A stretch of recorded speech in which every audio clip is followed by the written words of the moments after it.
ISP Power Moves, brought to you by the International Scholars Program. So the visa process for us, it felt like a whole scholarship process because Josh was now, the intensity of the meetings was intensifying, and it's like there was a prepping that was being done for a period. And they were calling them mocks.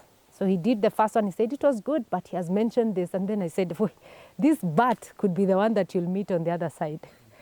And so we prayed, and because we really don't have a great, that conviction, I have money, I have this, we don't have that. But Joshua said, you know what? We have also been encouraged, because in the visa program, there are people who are coming and telling them their experience. And most of the people who got the visa, they just went with the truth. And so we looked at each other with Josh and he said, you know what? Truth is easier. You just don't do with so many facts. Just do the truth and let God. And so based on what happened, Josh prepared himself. He didn't go exactly 2 weeks, it was just like a week. And so I told him, it's best you just go to an environment where there's no one, sit there and prep. And he did. And so the other part is what he was telling us. And the process was very seamless. They keep time, they're not like us Kenyans. And so he went, it was very seamless. And while he was on the queue, based on what he told me, he could see people coming with different sheets. And he said, now this one is God, because anyone who was ahead of him was not getting through. Of course, we had been told that if he doesn't get through, he will have an opportunity to go again. But as we were praying that he gets through. And so when he went in, it was very conversational, as he told me. He said it was conversational, they did a conversation, he didn't need to do so much. And before he knew it, he got the blue slip. And so when he came out, he called Dad. And Dad was actually going to rest at that time. And he told him, I've already done. And Dad was like, that fast. So when he said that fast, I overheard and knew. Now that fast means they have declined that fast, or what does it mean? So when it went to Mom, and Mom was rejoicing, Mom is different. And Mom was all over the place. Now they're in their bedroom. We had to go and intrude with my kids. And we started to praise the Lord. I think Josh had to stop. Mom was saying, now the way we have screamed, we don't even know if Joshua is still at the embassy or whether he's outside, but we were really praising the Lord. And we said, we can't hold it, because when God does something for you, you just praise the Lord. And we said, we thank the Lord for what has happened. We didn't quite believe. We wanted him to get there and really confirm. And there's a process of waiting for the passport. Again, it was seamless. I think in 1 or 2 days it was ready. And now we knew he's good to go. And that was the best news we had. Yeah. To be honest, I cannot discredit our education system in Kenya. However, I hear that when people go abroad, it feels like you have to start all over again.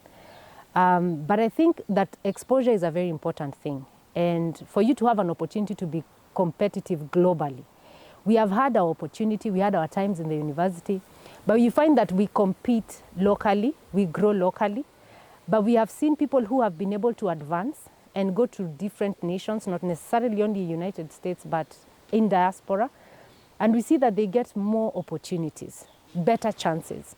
And even a greater part for me in some courses is that some people are able to come back and do what we cannot, because there's a limitation of resources in Kenya. You find that people work to put food on the table. And when you want to go and advance and do greater things, it begins to be a challenge. So the people who go and advance, add to what they have, and then mix that with the exposure of the environment, the global space. It gives you a better bargaining power, and also an opportunity to be self-reliant. So that even if you come back, if you look at, for example, the founder, whom we watched and we were really in awe. This is somebody who had just finished and didn't have an opportunity to impact other people. But on going, he learned and received something that he couldn't receive when he was here. And he came back, and now he's touching people across border. So that shows that there is a greater opportunity that is out there, and you shouldn't be limited. Yeah. For Joshua, first is to just congratulate him, because he has gone through a challenging journey. I'll not call it very challenging, but it's a journey to test patience. And he has gone through that journey. What I want to tell him is that this is the beginning. Because many a times when God remembers, you remember I said in Isaiah 60, that arise and shine, for the light has come upon you. Yes, now the Lord has shone his light on you. But when you go, now you will be beginning another journey. And that is a journey to keep pondering. And for me, I want to challenge you with what you have received. It took someone's commitment. Many people have gone to America, including even people who are close to us. They receive something and they keep it to themselves. But I think servant leadership is a very good thing. When you go there, remember that somebody sacrificed for you to know, more than even going, but for you to know something. Somebody sacrificed. So remember that when you are there, and ask God to show you how you can return that back, how you can give that effortlessly back to them that have sacrificed, to make sure that you know and you have the exposure that you have had. The other thing I want you to do is explore. Explore that place. And if opportunity gives you to go even further, go. Let's hear you've crossed border to Canada. Let those opportunities begin to open for you, not just to tour, but to begin to have impact. And may that reciprocate back to our nation, Kenya. Yeah, I can't wait to see who he will become. Because we have watched him grow like a small baby, like our own small baby. Now we see him transforming, and that is the glory of God. Oh, to this program, I wish it was there during our time. You know, I always say there's a time for everything. And the joy for me is to see younger people get this opportunity. Mine is to say a very big thank you to the founder, because I keep looking at that video. I know Joshua tells me of many other videos. The irony with me is that I just keep watching his video on and on.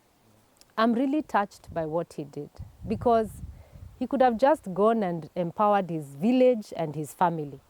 But what he's doing, he's touching people like us. And today I'm happy because what we saw on the YouTube channel, now we are interacting with it. And we just saw it last year. I want to say thank you to him. Thank you to the parents that raised him. Thank you to the people who believe in him.